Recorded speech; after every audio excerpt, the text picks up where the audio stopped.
Imagine decentralizing power.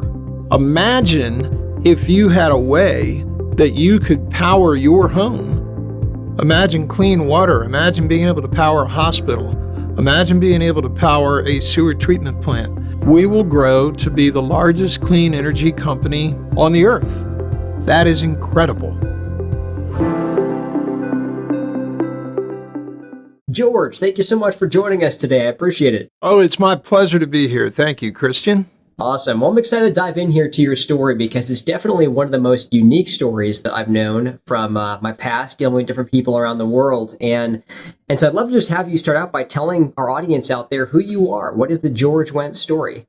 Oh, my goodness gracious. It's a long one. I started in Baltimore, Maryland in 1958, born at Johns Hopkins, into a military family. My father was a member of the Seabees, which is the group in the Navy that creates all the infrastructure for the military. And so Dad went through 4 years of training at the U.S. Naval Academy in 90 days and came out as a Lieutenant JG and was deployed to the South Pacific during World War II. When he came back, he started a company that built bridges. And we built bridges up and down the East Coast of the United States. And from a very young age, I was out there on the water. And when I say young, I mean like 7 and 8 years old. I was out in boats on the water, helping Dad build bridges, doing things in various parts of the East Coast. So that's how I grew up. We were a hard-working family. And if you can imagine being a kid, I had acetylene torches, I'm cutting steel, I'm welding, I'm building boats, I'm fixing things for my father, out there in the yard, we called it, which was a yard in Baltimore where we had all the big construction equipment. So as a kid, this was about as much fun as you could possibly have. And when I wasn't doing that, I was fishing and swimming and doing all the kinds of things that kids do on the East Coast of the United States. So that's basically my childhood. I think all kids, you're formed early in life. And growing up in that environment had an impact on me. I was extremely unique at Georgetown Law School because I was like the only guy that had ever welded anything or cut anything or built anything. I built wooden boats. By the time I got to law school, I'd built a whole series of wooden boats. These were just formative things in the way that I think and the way I do that have led me to believe that there's not much that we can't accomplish if we put hard work and thought into it. That's awesome. Very cool. I appreciate that. Well, George, tell me what it was like out of school, once you graduated Georgetown and you're moving on into your law career. What were some of the experiences you had that were impactful as well? Like, I know you got to work with President Ronald Reagan. He pulled you in. Tell us more about how that came to be.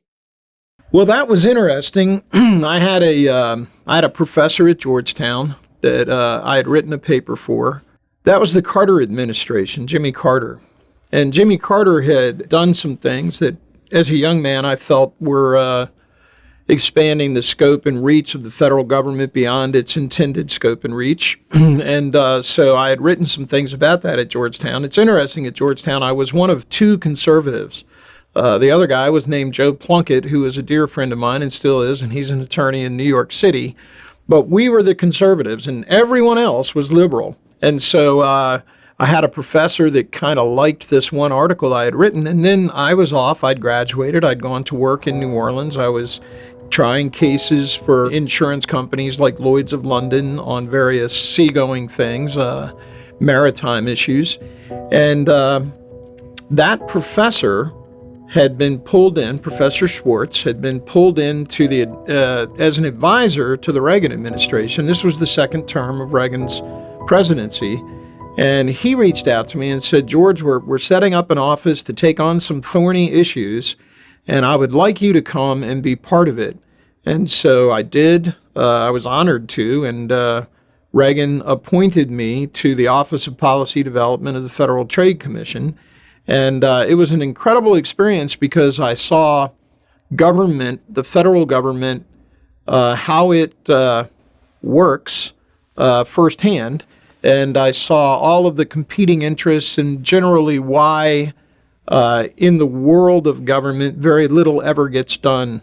And I lived through that. I saw that. I came in with great expectations, like any young guy, and thought we were going to set the world on fire, and found out soon that actually that doesn't really happen in real life. But I learned an awful lot. I was in charge of a number of economists, and our job was to look at the efficiency factors at where the government intercedes in the economy, which is a large part of what the Federal Trade Commission does, and try to make sense of all that, try to put some parameters around it. We did a lot of good work, very little of which was implemented.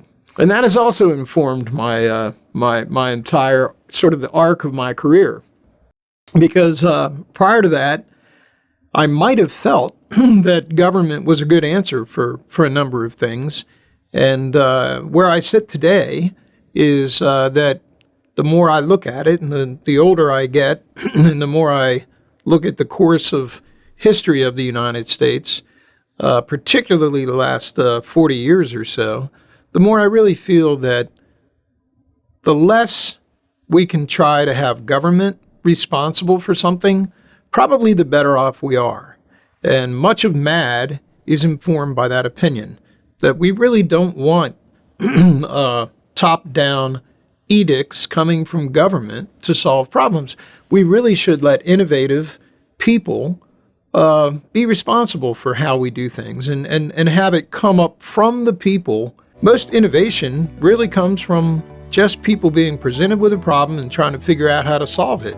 If we get to the point where we wait around and we don't think that we can solve these problems on our own, but they must be solved by some bureaucrat somewhere along the Potomac River, then as a nation we're in trouble. Because most of the very good things that we rely on, most of the inventions, most of everything we've done, most of the hard work that's made America great, has come from the private sector, private individuals trying to do things to fill a need, meet a demand, and make money from doing so, which creates freedom and independence and self-reliance, which is where I think we really want to be, because then I think we're fulfilling the mission that we have here on Earth. So, George, you mentioned your vision for a future America and what could come from our work here at Make a Difference Ventures. How does that expand to the international community, which we're onboarding pretty well right now? People from all over the world are impassioned by the work that we're doing here. It's hard to look at what's going on in the world today and not see that we are dealing with a concentration of power on the global level. I've seldom been anywhere in the world where I didn't get along really well with the people I was with. And those people are what we're dealing with here. Originally we set up disrupt the status quo, bypass Wall Street, save the planet. But what we're really also doing, and I hope that none of the governments are listening, but we're bypassing governments too. We're allowing a green movement of the people, a clean energy movement, to get together and bypass governments and roll this out across the globe. Because if you look at our wireless energy, the company that has the wireless energy technology that we have been working with for some time now, we don't own that tech, but we have a good relationship with the company that does, and we're working to be a part of that. That is a global solution. Imagine what that does for underserviced areas, developing nations. Imagine clean water. Imagine being able to power a hospital. Imagine being able to power a sewer treatment plant. Imagine refrigeration so that we have clean, hygiene food to eat. All of these things make people across the globe better off. And libertarians have always felt that international trade and international interdependency will bring international peace. And allowing developing nations to be more part of the solution and have a more robust economy, better jobs, cleaner water, all these kinds of things, better health, longer life, all those things, that means that we should have less friction in the world. How do you feel like MAD's mission is going to impact that for individuals around the globe, because it seems like the whole world is run and controlled by energy, and that wars have started over it, from country to country. I mean, so how does fixing this problem impact the individual? Imagine decentralizing power. Imagine if you had a way that you could power your home and do it off grid, right? Hydrogen fuel cells do that, and we know that they exist. You could, if there was a hydrogen infrastructure, you could power your home. Now, would you have to buy hydrogen? Yes, you would. So is it totally independent and free? No, but it's a heck of a lot better than having to be dependent upon a wire coming into your house that gets blown down every time the wind blows and a tree falls on it. So this type of independence, and that's just independence of power, right? Making your own decisions as to how you organize your family for success, right? Where do I live? How do I live? How do I charge my computer? How do I keep my food refrigerated? All those types of fundamental issues. Just imagine if in your garage you had a hydrogen fuel cell. You'd be independent in that regard, and you wouldn't be at the mercy of government-regulated power companies, which is the way it is now. You see, the government is always in every aspect of it. You should have seen, what John Kerry is. I encourage you to read the Wall Street Journal article that John Kerry wrote, because at the end of the day, what they've done is they've brought the existing massive corporations to the table to be part of the solution. That's their vision.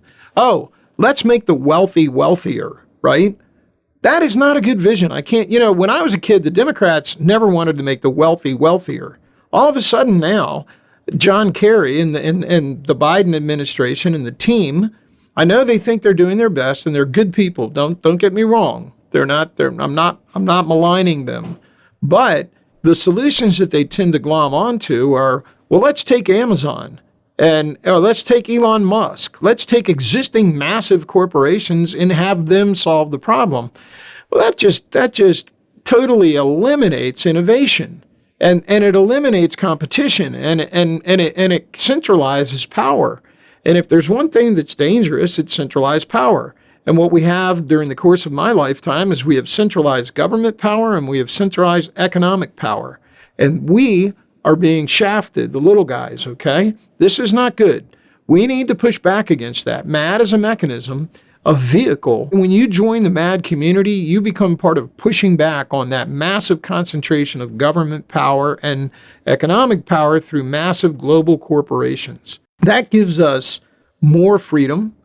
Now, what else happens? Let's say that our projects go the way we've designed them. Guess what? Then you have economic independence as well. You have economic power. Just imagine the MAD community. If we come together and we decide to put our focus on something, we can make a difference with it, right? And if we meet our goals, then there's a tremendous amount of wealth created to the MAD community out there. And imagine all the good things that community could do. There's a lot of things that we could do, cleaning up the oceans, all those types of things. We have those. We have all of those types of things in our vision for the future. And as the MAD community grows, and as we start to return to the MAD community, we can return investment to the MAD community. We can start to impact those problems as a community together.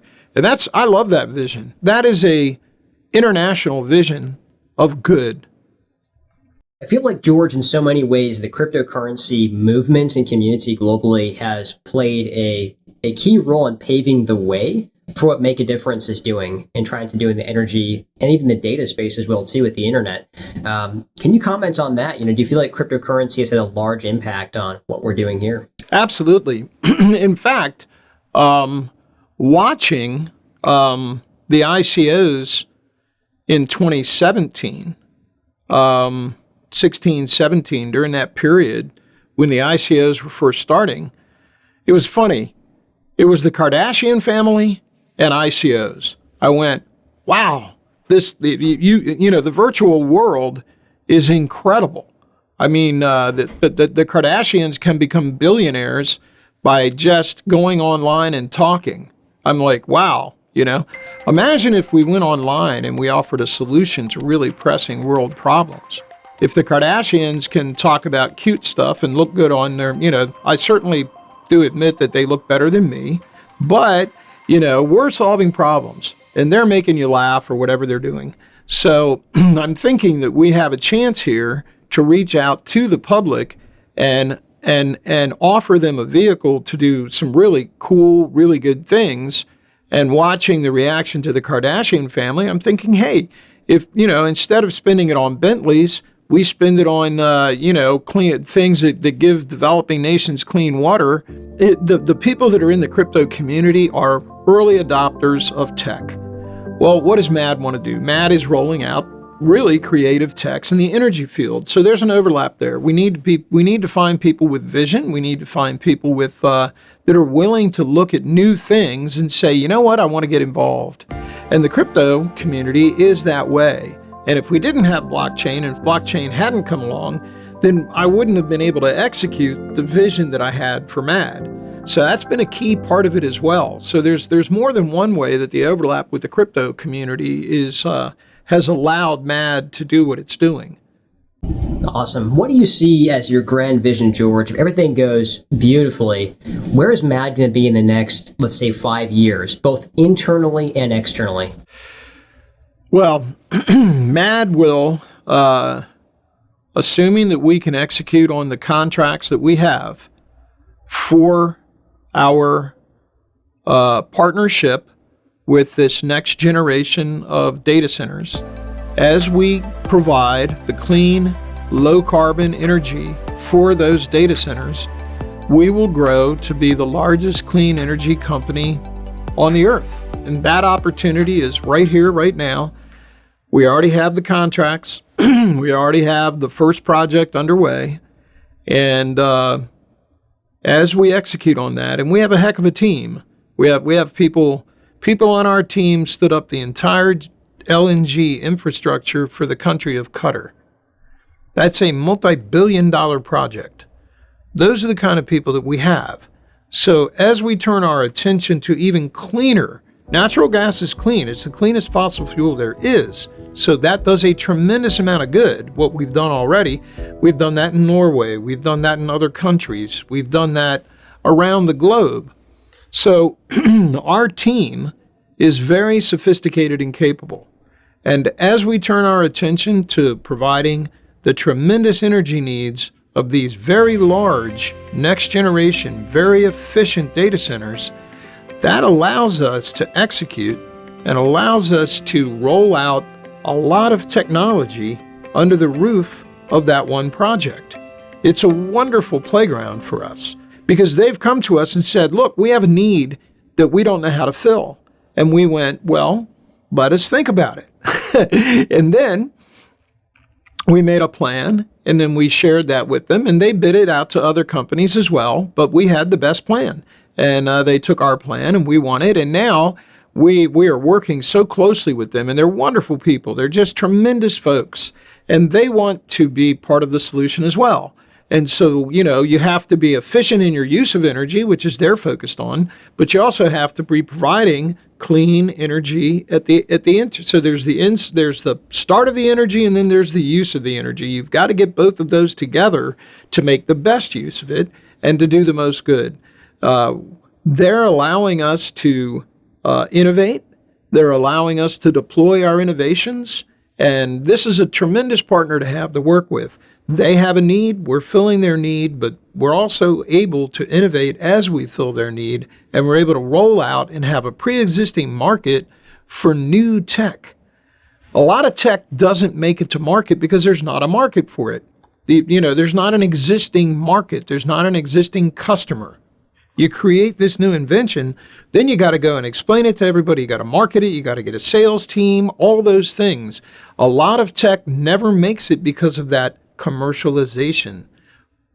We have a customer already, saying, bring your tech on. Let's roll it out. Let's be as efficient and as clean and green as we possibly can.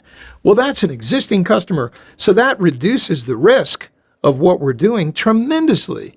I got to tell you, it's a gift from God that we were able to have this relationship dropped in our laps. Now we want it and we're proud of that, but it allows us to do things in a much lower risk environment than otherwise. Because as we develop techs, we already have a customer base to deploy them to. Gee whiz, that is incredible. Well, George, we have a couple minutes left here. Is there anything else you want to share with the audience before we close? Well, if there's anything I'd like to convey, it's that we take our responsibility here for you very seriously. And we really try to do our best. We know that you're putting your faith in us when you become part of the MAD community, and we take that really seriously. And one of the reasons why I come on and do these videos is so that you can get to know me, the founder of the entire deal. I don't want to hide behind anything at all. I want you to know me personally. And that way you can have trust that when you are joining the MAD community, you're joining a team that is led by hardworking, good-hearted people that are dedicated to doing the right thing and dedicated to succeeding in our vision. And that, I want you to understand, I know there's a lot of people out there that are scammers. I'm a member of the bar. You're seeing my face. I still litigate in court. I know judges. They know me. We have a reputation, all of us. Walt Teeter is known the world over. Steve Youngdahl, a man of massive integrity. So we're putting that all on the line to achieve this goal. And we take that responsibility very seriously. We let you know exactly who we are. And we want you to have faith that when you join the community, we're going to have your best interests at heart. And we're going to do what we say we're going to do. Will we always be perfect? Absolutely not. We're doing something no one's ever done before. Will we stub our toes? We will. Will we stub the same toe twice on the same thing? I certainly hope not. But I guess if there's a message, it's, we're working hard to do the right thing. And we want you to understand that we really are going to do everything in our power to do what we tell you we're going to do. MAD is the people's answer. Join one of our upcoming live streams at discovermad.com. Smash that like button, subscribe, share this video, and head on over to mad.energy to invest and join the movement.